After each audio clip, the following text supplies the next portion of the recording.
One of the great joys of gardening is the abundance of wildlife that comes into our landscape with the plants we put in the ground.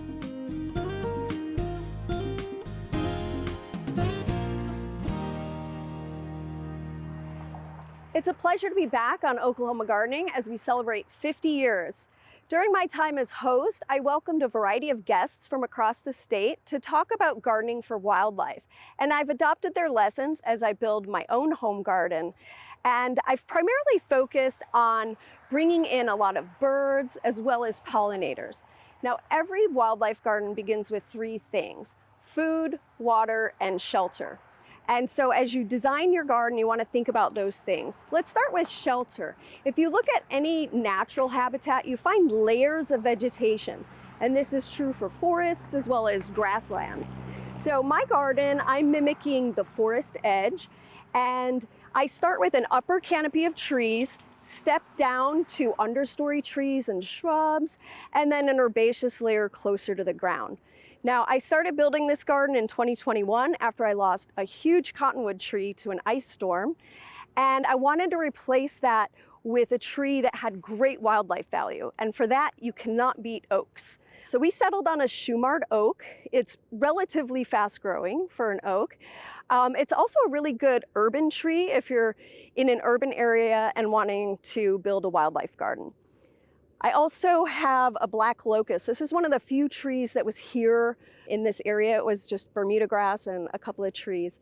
And unfortunately, it's slowly dying. So my plan is that over time, the Shumard oak will replace its canopy.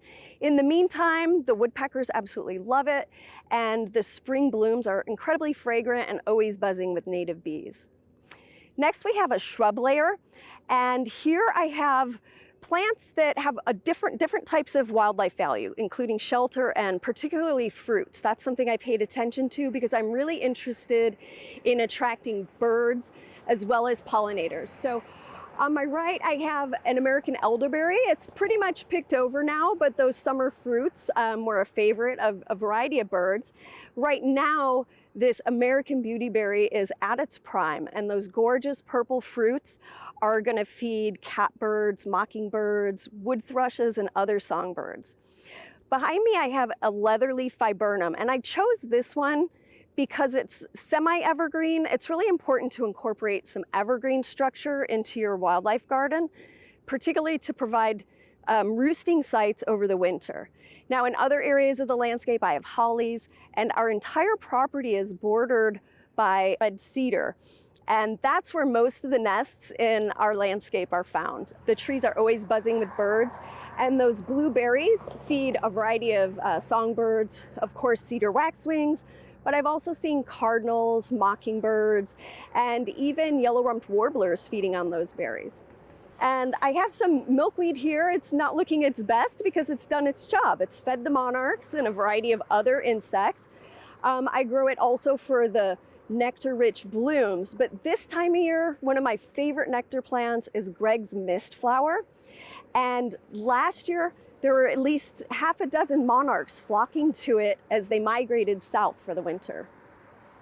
When we think about shelter in the garden, we want to think beyond just the leaf canopy. I left this pretty unsightly stand of Monarda here to demonstrate a different type of nesting site. This was hit pretty hard by mildew because it was so rainy this year, but that's okay. It's still going to demonstrate for us. If you cut a stem of Monarda, inside is hollow, and a variety of native bees and other insects actually nest inside the hollow stems. And so to create a nice nesting site, I'll just cut this entire stand back to a height of 12 to 24 inches. Now, of course, you need to let those stand the following year so they can continue to provide those nesting sites. But the new growth will grow in and hide the stems. I also use brush piles, or you could use piles of sticks, logs, even rock piles to create different types of habitat for wildlife. I've even seen toads underneath just a simple rock edge like this and accidentally disturb them during their winter's rest. Now, a lot of wildlife leaves our gardens in the winter. And right now, millions of songbirds are passing through Oklahoma on their way to their southern wintering grounds.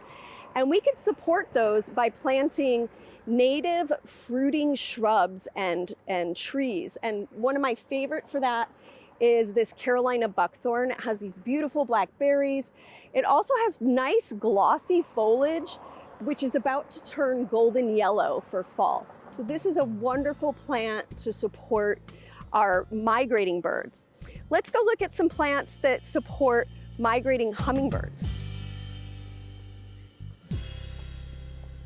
3 different species of hummingbirds migrate through Oklahoma. Of course, our ruby-throated, but also the black-chinned and rufous hummingbirds.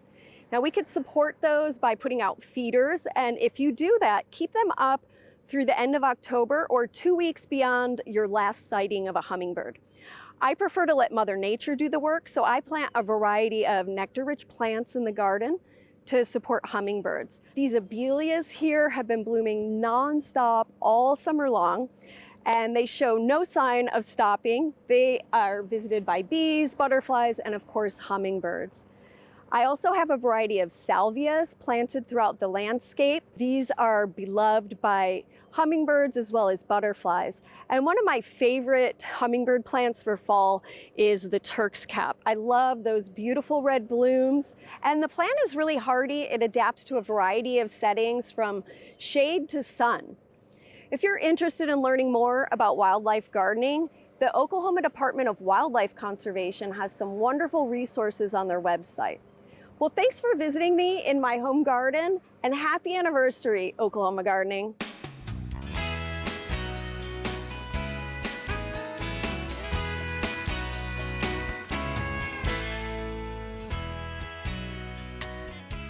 We hope you enjoyed this video as part of our Oklahoma Gardening YouTube channel. You can also find even more videos on the OK Gardening Classics YouTube channel. And join us on social media for great gardening tips, photos, and discussion.